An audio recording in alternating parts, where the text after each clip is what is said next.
Hello people, hope you're all well. Three things again. First one is pastor, or he actually calls himself a prophet.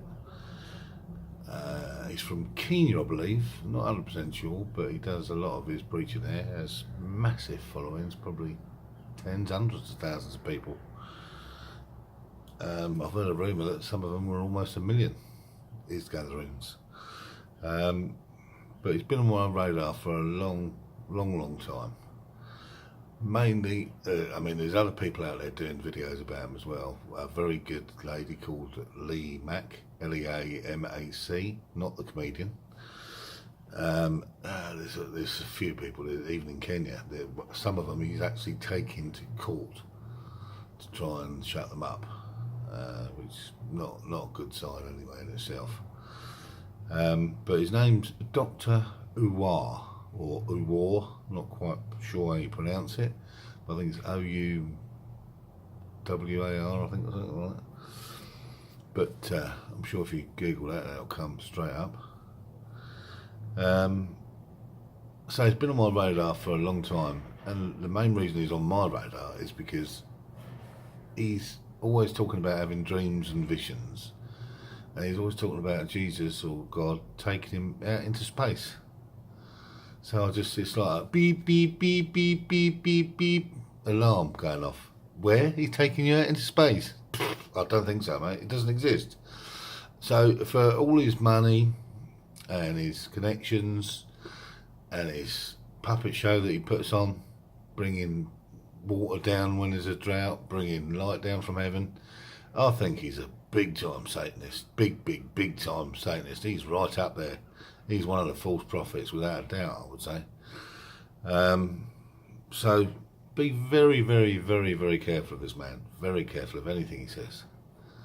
He looks good, talks a good job, like a lot of them. You know, man, they all look amazing. But bear in mind that Jesus himself tells us if the world loved us, then there's a good chance that we're not part of his kingdom. Right, so with that, that's the first one. Anyway, that's the false prophet or false pastor, whatever. Dr. Owuor. I can't say that at all. Sorry. My bit of scripture today is for everyone who keeps moaning it. It's not really flat earth related at all in some respects, but it is related to having faith in what the Bible tells you, and the Bible does 100% tell you the world is not a ball, it's not moving. It's Hebrews 11:6.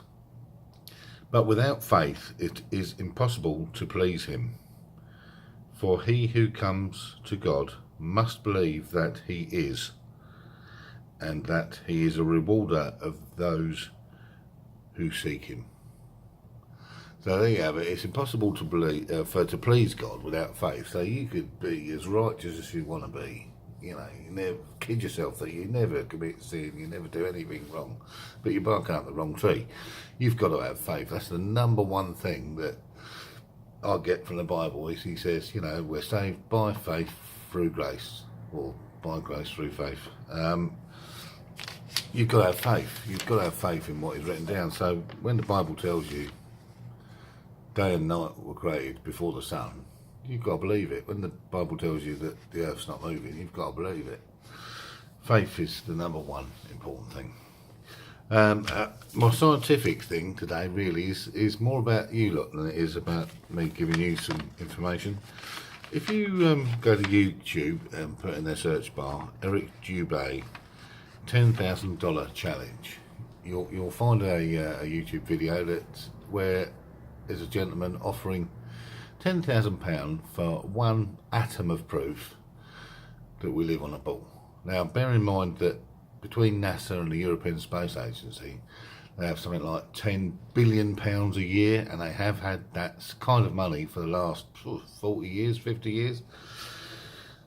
You know, surely with that sort of money, they must have been able to discover one atom of proof that is testifiable, and you know, we can search it out for ourselves and go, oh yeah, look, there you go, there's a bit of proof there, other than doctored photos and movies that just are rubbish. Surely, with all that money, they must have been able to find one atom of proof. So this gentleman, I don't know what his name is. I don't think it is Eric Dubé, but for some reason it comes up as Eric Dubé. Perhaps he's got it on his own channel or something. But just type in YouTube Eric Dubé $10,000. Sorry, Eric Dubé 10,000 baller challenge, and he's offering $10,000. Now, I stupidly leave myself wide open here. I'm going to match that. So if anyone can give me one testable, certifiable bit of proof, I'll give them £10,000, which is more than $10,000. And I'm not joking, I'm being very serious. So you now, you've got on offer $20,000 minimum. Just one bit of evidence. So go out and find it. If you really are that cocksure of yourself that we live on a ball, you're an idiot. Well, show me one. I'm not asking for two. I'm asking for one piece of evidence that's testifiable. I'll use the same rules as this gentleman, because he lays it out, because obviously there's false photographs of planet Earth out there that are all doctors and whatever. So he's pretty clear on what the rules are. I'll use his rules, but I'll match it personally. So you don't have to go around the world looking for this fella. You can just come straight to me and I'll give you 10 grand. So that's it for today then. So there's Hebrews 11:6. I've offered 10 grand for some proof. And the false pastor, prophet, whatever you want to call him, is Dr. Owuor. And I would also be very wary of anyone who's pushing him, because they're all guilty as well. Thanks. See you again.